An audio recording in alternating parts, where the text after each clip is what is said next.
नमस्ते, मैं हूं चंदन कुमार। आप देख रहे हैं केंद्रीय मानवाधिकार न्यूज। आज हम मोकामा के एक प्रसिद्ध भाजपा नेता बैकुंठ झा जी से बात करेंगे और जानेंगे कि मोकामा के विकास में इन्होंने जो योगदान दिया है वो सभी दर्शकों के पास पहुंचे। एक ऐसे नेता हैं जो कि मोकामा के लिए हर संभव विकास के लिए ये तैयार रहते हैं, क्योंकि इनकी पार्टी भाजपा है और इनकी सरकार है केंद्र में। तो आज हम इनसे जानेंगे कि ये कैसे कार्य करते हैं और किस तरह से मोकामा, आपने सुना होगा कि मोकामा को अमृत भारत में भी शामिल किया जा चुका है, लेकिन उसकी आधिकारिक पुष्टि अभी नहीं हुई है। आज हम उसी मुद्दों पर चर्चा करेंगे और इनसे जानेंगे कि क्या है मोकामा का हाल। तो सर, हमारे चैनल पर आपका स्वागत है। बहुत बहुत धन्यवाद। और इस चैनल से जुड़े दर्शकों को, मोकामा सहित मुंगेर और बिहार की जनता को मैं प्रणाम करता हूं। तो सर, आपका मोकामा जो है, अभी फिलहाल तो ये चर्चाएं हैं मोकामा में कि अमृत भारत शामिल में पहले लिस्ट में तो तैयार शामिल नहीं किया गया था, लेकिन यहाँ कुछ लोग हैं जो कि बता रहे हैं कि अमृत भारत में शामिल किया जा चुका है। तो इस पर सर कुछ जानकारी आप हमको दे सकते हैं? जैसे हम लोग अमृत भारत योजना में जो स्कीम भारत सरकार का चल रहा था, और पहली योजना में इसका जब नाम नहीं आया तो हम लोगों ने इसके लिए बहुत प्रयास किया। अपने संगठन के माध्यम से आधिकारिक जो प्लेटफॉर्म होता है सरकार का, उसमें हमारी आवाज़ गई और लोग भी प्रयास। तो हम कुछ लोग कह रहे हैं कि सर कि इसमें पत्र उत्र लिखा गया कि रेल मंत्री या रेलवे बोर्ड की मोकामा की जनता के होने के नाते आप लोग ये पत्र लिखे कि मोकामा को अमृत भारत में शामिल किया जाए।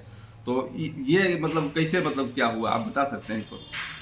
हमने पत्र लिखा है और भी लोग लिखे होंगे, इसमें कहीं कोई दो राय नहीं है जी। ये प्रजातंत्र है और कई कार्यकर्ता है, और बिना कार्यकर्ता जो संगठन से नहीं जुड़े हैं, जिनको मोकामा से लगाव है, मोकामा का विकास, मोकामा के विकास के लिए वो तत्पर रहते होंगे, तो वो लोग भी लिखे होंगे। ये हम लोग का एक नमो ऐप है, वह भी एक प्लेटफॉर्म है सरकार तक बात पहुंचाने के लिए। तो मोकामा के लिए आपने पत्र लिखा और बहुत सारे कार्य भी मोकामा में भी हो रहे हैं। आप देखे होंगे कि मोकामा में एक बार फिर से बरसों से बंद पड़ा हुआ जो माल गोदाम था वो लगभग बंद ही हो चुका था, और भी फैक्ट्रियां यहाँ बहुत बंद है, लेकिन ये माल गोदाम को एक बार फिर से चालू किया गया है। तो इसमें किस तरह से ये चालू हुआ? ये तो इस विषय पर हम कुछ कहना नहीं चाहते हैं। ये सरकारी स्तर पर ही हुआ है, मतलब डिपार्टमेंटल ही हुआ है जी। और डिपार्टमेंट के लोग ही इसको किए हैं। इसमें हमारी कोई ज़्यादा इसमें भूमिका नहीं है। तो हम सर, आप संघ से भी काफ़ी जुड़े हुए हैं, जैसा हमको पता चला है कि आप संघ के काफ़ी पुराने मतलब शाखा में जो, वो तो आप ही बता सकते हैं। तो इस पर मोकामा का जो और भी विकास है, जैसे कि मान लीजिए कि अमृत भारत का हुआ या और भी जो मोकामा का जो मुद्दा है, तो उस पर सर हमारा फोकस सिर्फ रेलवे स्टेशन को अमृत भारत में जोड़ना नहीं। हमारा फोकस मोकामा का जो हर बिंदु, हर विकास का जो बिंदु है, जिसे 1975 से हम लोग सुनते आ रहे हैं। जब छोटे छोटे बच्चे थे तो सुनते आ रहे थे मोकामा टाल योजना, मोकामा टाल योजना, मोकामा टाल योजना। तो जब एक स्थिति में हम आए, जब समझ बूझ हुआ, तो मोकामा टाल योजना के बारे में हम लोग समझना शुरू किए और इस पर भी हम लोग आगे कदम बढ़ा दिया। ये जान लीजिए, एक सर्वे रिपोर्ट है भारत सरकार का, बहुत पहले हम लोग अखबार के माध्यम से पढ़े थे कि इसमें जो कृषि प्रधान राज्य होता है वह 7 था, जिसमें अब 5 है। पंजाब और हरियाणा पहले कृषि प्रधान हुआ करता था, लेकिन अब वहाँ औद्योगिक क्षेत्र हो गया। वहाँ का मतलब जो है सर्वे के रिपोर्ट से वह अब कृषि क्षेत्र से अलग हो गया है। जिससे पहले, तो आप टाल की बात कर रहे हैं, तो टाल में तो इतना पानी जमा हुआ रहता है, पहले लोग बताते हैं वहाँ पर कि पानी ही नहीं निकलता समय पर।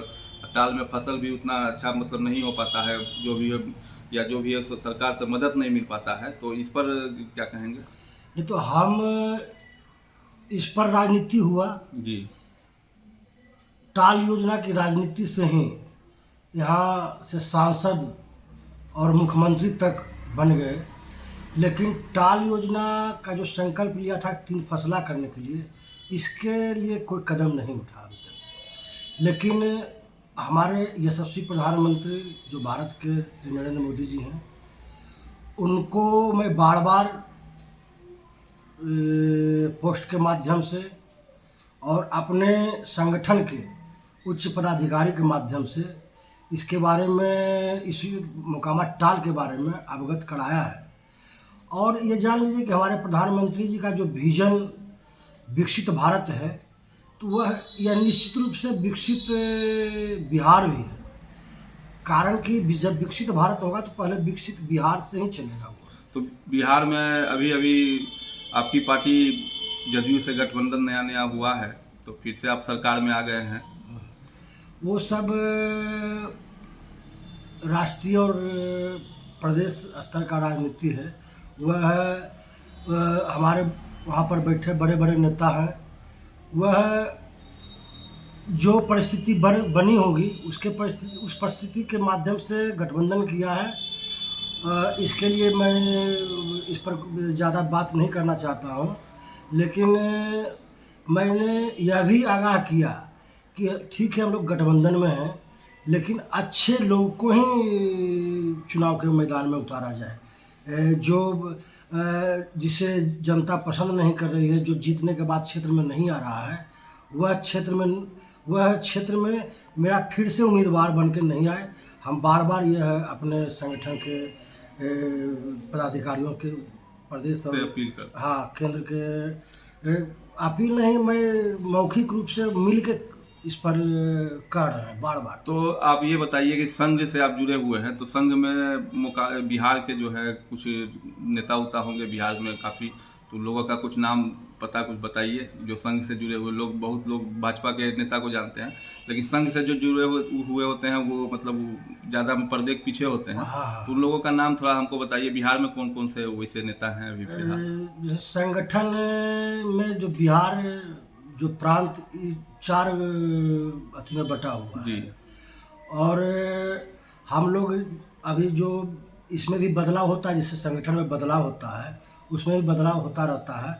तो अभी जो जिस जिले में है, जो संगठन जिला बाढ़ है, उस जिला में जब प्रचारक आते हैं, कार्यवाह आते हैं जी, तो उन लोगों से हम लोग से मिलते हैं, तो उन लोग का नाम और पता चाहे उससे रहता है, और प्रदेश में जो बदलाव होता है उसका जानकारी हम नहीं ले पाते हैं। और जैसे हमारे जिला के कार्यवाह मोकामा के ही हैं, रितेश जी हैं। जी जी। और अभी भागलपुर से जिला प्रचारक आए हैं, वो भी अपना समय दे रहे हैं, संघ से दे रहे हैं काम। उन लोग से भी हम लोग का, और शाखा की बात है तो हम लोग ज़्यादा तो टाइम नहीं दे पाते, लेकिन रविवार श्री कृष्ण मारवाड़ी हाई स्कूल में लगता है शाखा, परशुराम शाखा उसका नाम है, हम लोग वहाँ भी जाते हैं। अब कुछ चुनाव संबंधी कुछ बातें आपसे हम पूछना चाहेंगे, क्योंकि अब 24 में चुनाव है, लोकसभा चुनाव है, और 25 में विधानसभा चुनाव है। तो जब 24 में जो चुनाव है उसमें आप फिर से जदयू और बीजेपी एक साथ आ गई है, तो क्या लगता है आपको कि बिहार में जदयू या भाजपा को सफलता मिलेगा? हम लोग पिछला बार तो 39 सीट जीते थे, लेकिन इस बार एक भी सीट मिस नहीं होगा। यह हमारा यह अंतरात्मा का आवाज़ है कि इस बार हम 40 के 40 सीट जीते। 40 से 40 सीट मतलब भाजपा और जदयू का खाते में? हाँ, जो भी गठबंधन में है। तो विरोधी आपके तेजस्वी यादव है, वो तो रैली कर रहे हैं। विरोधी का कहने का मतलब है कि 2014 में क्या हुआ था, राजद को एक सीट भी नहीं आया था जी। आई तो हम ऐसे ही नहीं बोल रहे हैं, सब जान रहे हैं। कुछ दिन पहले वो मोकामा से गुजरे थे तेजस्वी यादव यहाँ से, और यहाँ शायद रुके नहीं, और उनके स्वागत में एमएलसी कार्तिक सिंह भी लगातार मतलब उस रैली में शामिल थे, जो पूरा बिहार भ्रमण करके तेजस्वी यादव आ रहे थे। तो इसमें मोकामा भी आए, तो फिर मोकामा में आए तो उनका भी वोट है, वो वोट मांगने के लिए आया कि हम, तो जो वो तेजस्वी जी तो मोकामा आए, लेकिन ऐसा समय आया हम लोग भी उनका इंतजार कर रहे थे, लेकिन ऐसा समय आया कि एक भी वोटर सड़क पर नहीं था। वो आए और सीधे पटना की ओर रवाना हुए।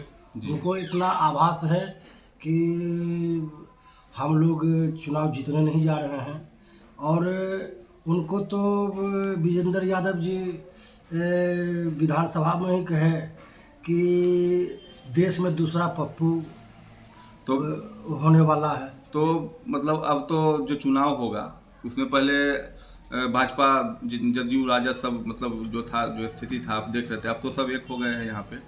तो यहाँ से मुंगेर लोकसभा सीट तो क्या क्या लगता है आपको, भाजपा का होगा या जदयू का होगा? अभी तक हम लोग भाजपा का ही सीट इसको मान रहे हैं, कारण कि अमित शाह जी कह के गए थे कि भाजपा ही इसमें सीट लड़ेगी, और हम लोग कोर कमेटी के बैठक में भी इसका आवाज़ उठाए थे, और हमको नहीं लग रहा है कि अब जो वर्तमान सांसद राजीव रंजन सिंह जी हैं उनको टिकट मिलने जा रहा है जदयू से। तो जदयू से अगर उनको टिकट नहीं मिलेगा तो आपका उम्मीदवार कौन होगा? उम्मीदवार का तो घोषणा केंद्रीय नेतृत्व नेतृत्व पर ही छोड़ दीजिए। हम लोग जो भी आएंगे उनके पीछे पूरे तन मन और धन से उनका साथ है।